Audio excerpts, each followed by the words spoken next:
को झारखंडी जोहार जोहार जोहार।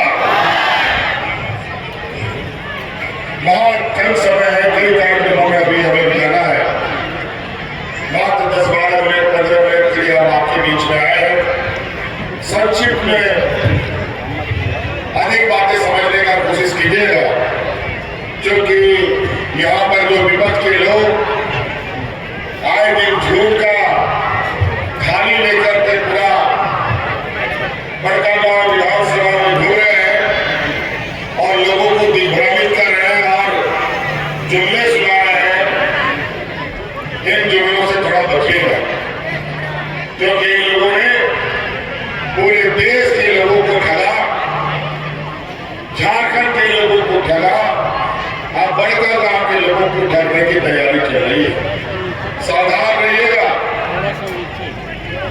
सब आयातित नेता इधर उधर से जुगाड़ करके लोगों को प्रत्याशी के रूप में भेजते हैं और हम लोगों को दिग्भ्रमित करने का काम करते हैं। झारखंड के लोग बहुत सीधे सरल भोले भाले लोग होते हैं।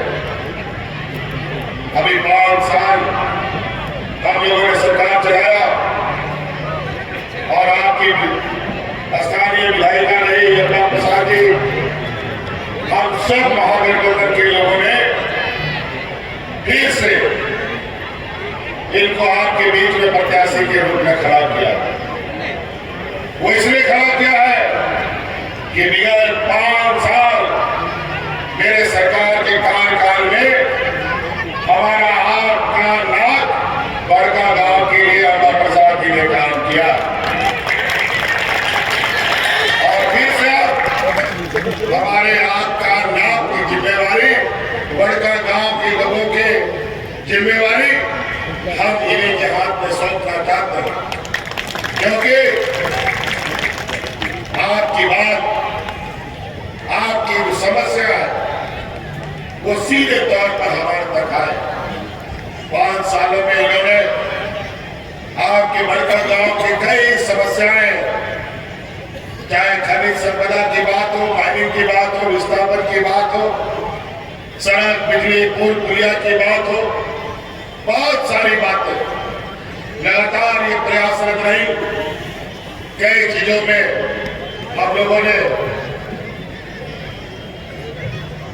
शिकायतों का समाधान भी किया, कई चीजें बची भी रह गई।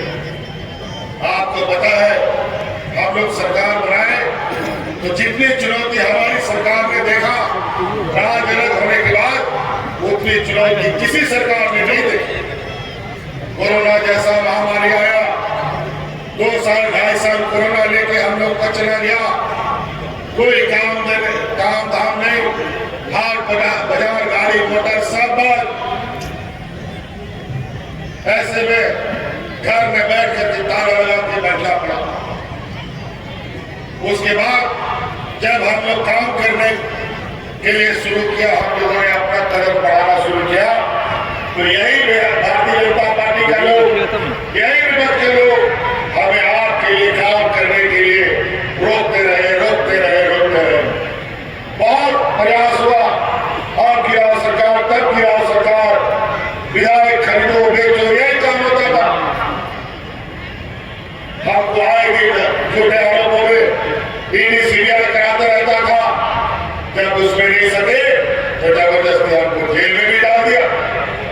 लेकिन जेल में जाने के बावजूद भी हम लोग मजबूती के साथ सरकार चलाते रहे और आज झारखंड के दुख दर्द, उनके गरीबों की समस्याओं का अनवरत समस्या करते आगे बढ़ रहे हैं। आपने 20 सालों में कभी नहीं सुना था कि पदाधिकारी गांव जाएगा, पंचायत जाएगा, मोहल्ले जाएगा, लेकिन 5 साल के इस चुनौती भरे कार्यकाल में भी हम लोगों ने गांव पंचायत सरकार के पदाधिकारियों को, कर्मचारियों को, पीडीओ को, सीओ को भेज करके आपकी समस्या का समाधान किया। अनेकों बार सरकार आपके द्वार से हम लोगों ने पदाधिकारियों को आपके गांव में भेजा। कई ऐसे गांव के लोग हैं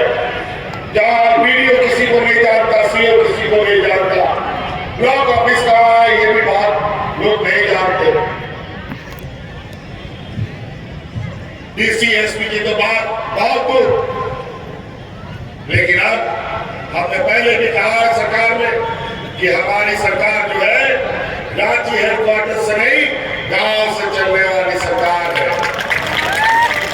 हमें तो पदाधिकारी को पंचायत हमने भेजा है। अब आने वाला समय ऐसे नीतियों के साथ आगे हम जाएंगे और सरकार चलाएंगे कि अब आपको ब्लॉक और जिला कार्यालय जाने की जरूरत नहीं पड़ेगी। बीडीओ सीओ आपके दरवाजे में जाएगा और आपकी समस्या का समाधान करेगा। आज बीडीओ सीओ डीसीएसपी इसको तनख्वाह क्या चीज के लिए मिलता है? ये तनख्वाह आपकी सेवा के लिए मिलता है। लेकिन 20 साल में पदाधिकारियों को इन लोगों ने इतना मोटा चौड़ा किया कि अभी तक तो सिर्फ इनको हम पंचायत तक भेज पाए। लेकिन आपको आश्वस्त करता है अगली सरकार बनाओ, इन सभी पदाधिकारियों को अपने दरवाजे में पाओ। इस योजना के तहत आगे आज इस राज्य का दुर्भाग्य अमीर राज्य होना चाहिए तो उल्टा हो गया। देश का सबसे पिछड़ा राज्य बन गया। देश का सबसे गरीब युवा मजदूर यही रहता है। गांव देहात में इतने गरीब लोग हैं कि आज के दिन में भी गांव देहात का लोग अपना बाल बच्चा को पढ़ाने के लिए बड़े बड़े पूंजीपतियों से उधार लेता है, कर्जा लेता है। चाहे वो बच्चा का स्कूल का फीस, चाहे कोई बीमारी के लिए, चाहे बिजली बिल के लिए, बहुत तरह की आपकी कई अपनी व्यक्तिगत समस्याएं रहती है। गांव देहात में गरीबी की बहुत ज्यादा, आपकी समस्या, आपका बोझ, आपकी तकलीफ हम लोगों ने अपने कंधे में लिया और आज इस राज्य के हर गरीब का लाखों लाखों बिजली का बिल का बकाया भी हमने माफ कर दिया। बताइए बिजली का बिल माफ हुआ कि नहीं हुआ? आपका बोझ घटा कि नहीं घटा? बताइए। लाख, 2 लाख, 2.5 लाख, 50,000 लाखों रुपया एक झटके में हम लोगों ने खत्म। लेकिन 20 साल में बिजली का बकाया को लेकर कितने लोगों पर केस मुकदमे हुए, लोग कितना परेशान रहे, ये आप सब लोग जानते हैं। अभी तो हमने आपका बिजली का बिल बकाया किया है, सरकार भी बनाएंगे और हमारा सर्कल भी है। जितना इस तरीके के केस हुए हैं सभी केस वापस लिए जाएंगे। पहले बिजली आता था, नहीं आता था, लेकिन समय पर बिजली बिल आ जाता था। चुकता नहीं करे तो थाना आगे कोर्ट कचहरी ले। लेकिन अब बिजली 24 घंटा आएगा और बिजली का बिल कभी नहीं आएगा। ये हम आपको बात वो इसलिए क्योंकि 200 यूनिट बिजली हमने आपका फ्री कर दिया है। आप पंखा चलाइए, बत्ती जलाइए, कभी बिल नहीं आए। तो कई ऐसी चीजें योजना गिनाना शुरू करेंगे तो इतना 5 साल नहीं, मात्र 2.5 साल हम लोगों ने इतना काम किया कि हमारा काम का बोझा तले ये भारतीय जनता पार्टी जमीन में गड़ के रह जाएगा, निकल नहीं पाएगा। आज इस कोरोना के जंग में हम लोगों को 2.5 साल अस्त व्यस्त रहे। आज इस कोरोना की जंग में इस राज्य को हम लोगों ने बचाने का काम किया। इस राज्य की जनता को हमने बचाया। अगल बगल के राज्य में देखो, यूपी बिहार में लोग जानवरों की तरह मरते थे। लोगों को दफ्न करने के लिए मिट्टी खत्म, जलाने के लिए लकड़ी खत्म हो गया था। लेकिन झारखंड में ऐसे हालात नहीं होने थे। इसके लिए हमें बहुत बड़ी कीमत चुकानी पड़ी। हमारे 2 मंत्री को कोरोना साथ लेके चला गया, हाजी हुसैन अंसारी साहब और भाई जगन्नाथ मार्गो को कोरोना साथ में लेके चला गया। तब जाके ये राज बचा और इसमें बड़े पैमाने पर हमारे साथ इस लड़ाई को लड़ने में साथ देने वाले इस राज की आगे अभी हमारी महिला साथियों ने हमारा किया। कोरोना के जंग में याद कीजिए, क्या राज मजदूरों का राज, जहां नए मजदूर अगर मजदूरी नहीं करेगा पूरा परिवार को भूखा सोना पड़ता है। उस समय ये महिलाएं अपने गांव पंचायत में मुख्यमंत्री दाल भात योजना चला करके उन गरीबों को फ्री में खाना खिलाने का काम करती थी। और उसी समय हमने संकल्प लिया कि इस राज्य की आधी आबादी को अपने पैरों पर खड़ा करेंगे। उसका परिणाम है कि आज इस राज्य की आधी आबादी के ऊपर जो 50 लाख से अधिक महिलाएं हैं, इनके हर एक खाता में 1,000 रुपया जा रहा है। जा रहा है कि नहीं जा रहा है?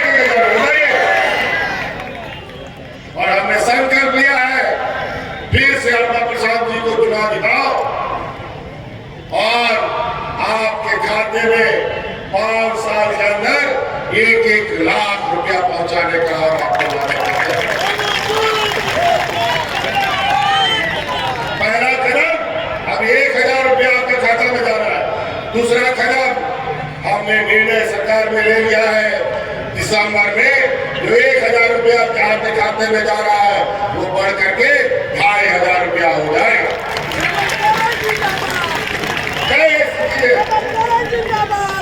धीरे धीरे आपकी जो आर्थिक समस्या है उसको हम जड़ से निकाल देंगे।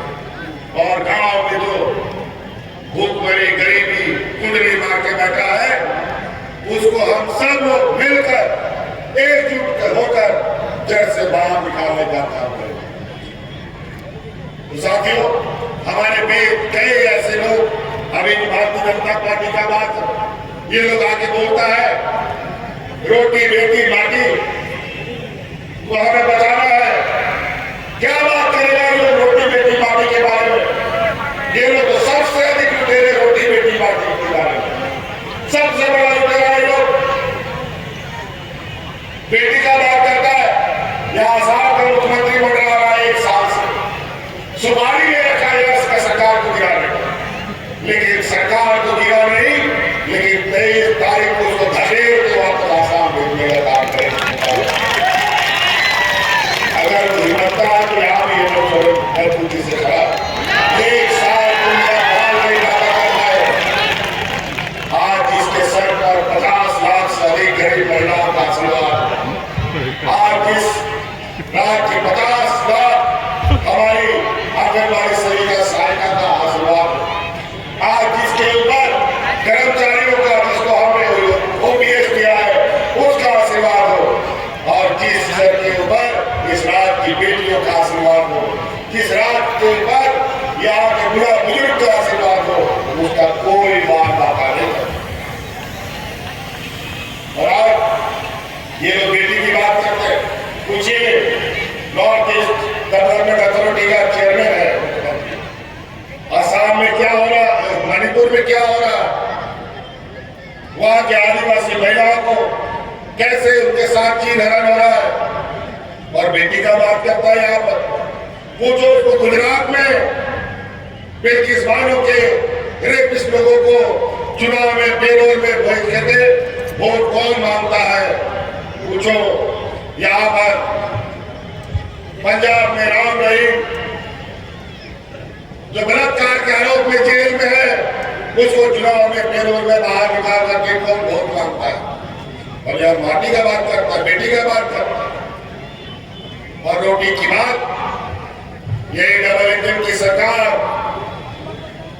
जहां लोग राशन कार्ड हाथ में लेकर के बात मर गया, इनके पास गरीबों को सहारा देने के लिए पैसा नहीं है, महिलाओं को सशक्तिकरण करने के लिए पैसा नहीं है, किसानों का ऋण माफ करने के लिए पैसा नहीं है। और तभी तो डबल इंजन की सरकार में हजारों किसानों ने आत्महत्या की, और यही सरकार है जहां 2 लाख तक का किसानों का ऋण माफी करने का काम अभी लोगों ने किया। तो कई बातें, जमीन लूटने की बात, उद्योग के नाम पर, खनन करने के नाम पर, माइनिंग के नाम पर, कौन उद्योग, कौन जमीन लूट रहा है, किसको विस्थापित होना पड़ रहा है, पूछो इनसे। सब इन्हीं के व्यापारी मित्र हम लोग को स्थापित कर रहे हैं। उड़ीसा में देखो, छत्तीसगढ़ का हल्दे का जंगल अपने व्यापारी मित्रों को दे दिया, वहां के आदिवासियों को खदेड़ा जा रहा है। जो विरोध करता उसको नक्सलवाद बताता है, गोली मार देता है। इसीलिए हम लोग आने वाला समय में इन पैमानों से लड़ने के लिए अब ये बोलते हैं हम लोग आएंगे तो विस्थापन नीति बनाएंगे। तुम आओगे तब न बनाओगे, हम लोगों ने बना लिया है, इसे बस लागू करना बाकी है।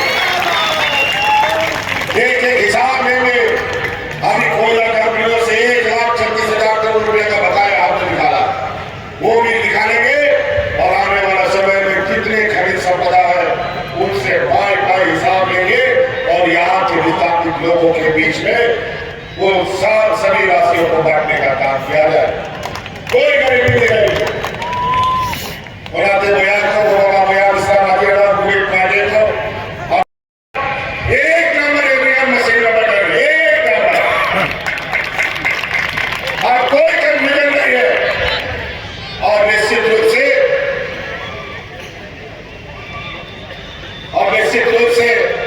13 तारीख यहाँ वोट है, कोई घर में नहीं रहना चाहिए एक भी वोट। और जो लोग यहाँ आकर के आपको दिग्भ्रमित करते हैं उनको बोलो भाई सारा रिश्ता नाता तुम लोग घर में रखो, लेकिन चुनाव उस रात का है, यहाँ के आदिवासी मूल वासियों का, यह हमारे आने वाली पीढ़ी का, ये हमारे राज्य के हितों की नहीं सोच नहीं रखते। ये व्यापारियों की जमात है, ऐसी जमात जो देगा नहीं बल्कि उल्टा शरीर से आपका खून भी चूस लेगा, लेकिन आंख में एक घूंट पानी नहीं बहाएगा। इसीलिए 13 तारीख को